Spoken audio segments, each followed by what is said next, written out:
Okay, they walk in here all smiles and happy, all smiley faces trying to take me off guard.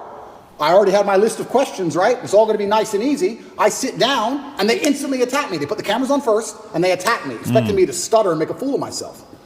It's kind of like they tried to sucker punch me. I'm in the club and they're my friends shaking my hand and they tried to hit me and knock me out. And this is the thing that's so amazing about it. Yes, I destroyed the BBC, but of course I did because I'm smarter than all of them. But why should I have to rely on my wit and intellect to destroy BBC with their research team and their plan? Their deliberate plan to try and annihilate not only my credibility, but my life.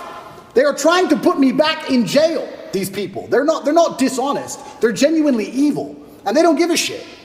And so why should I even sit there and entertain them? I believe I could slip every single sucker punch they throw at me for the rest of human time. I could sit with any of these clowns, and no matter who they sit with their research team, whatever garbage they come up with, I'll make a fool of all of them. But why am I even entertaining them anymore? What's the point? That was the last chance I gave mainstream media. They lied for months to get that interview with me. Completely dishonest, head to toe. And like you said, they sit with Philip. Are you okay? Are you okay? We heard your mom's upset, that poor old lady. Maybe everyone should stop talking about it because his mom's upset. Let's not talk about it anymore because his mother's old. You're either part of the club or you're not. You have to sell your sanity nowadays. If you sell your sanity, you're afforded protections. That's the reality of it, because if you're a sane thinking person, you don't buy their bullshit. And that's what upsets them.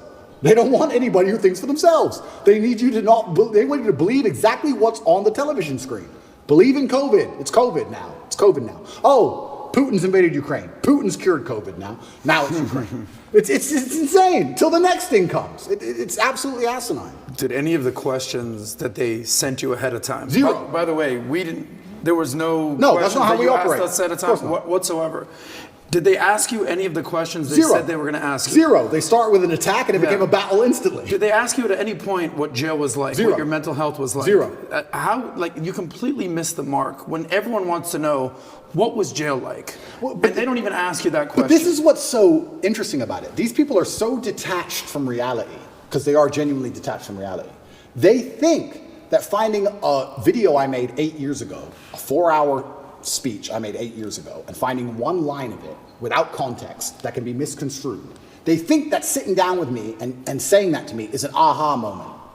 Nobody cares, because you're taking it out of context, one.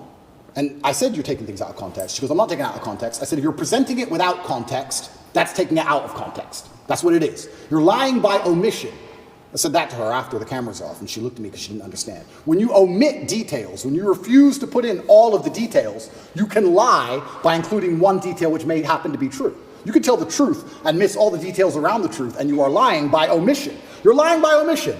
And you're sitting here saying, oh, you said this 8 years ago. Nobody cares, because they know me, and they know I didn't mean it in that way, and they know it's taken out of context, and they know that it's an old video on the internet, and it's not even an aha moment they think it is.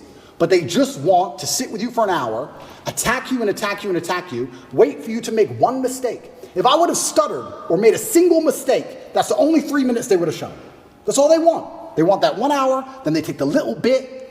With me, they cut it down to 12 minutes, and they look terrible in all of it. But if I would have made a single mistake, it would have been the only bit they shown. That's all they care about. Fake news. Did you tell them, did you say, I'm only doing this if I'm able to record as well? I said that. Because I know that's what happened with Trump as well a couple years ago. I didn't even tell them, I just recorded it. Okay, so they didn't know you were recording. They didn't know I was recording until afterwards, and then I said, that was dishonest, I'm gonna release the whole video. You told them before you released it? I told them. There is no contract or agreement with BBC?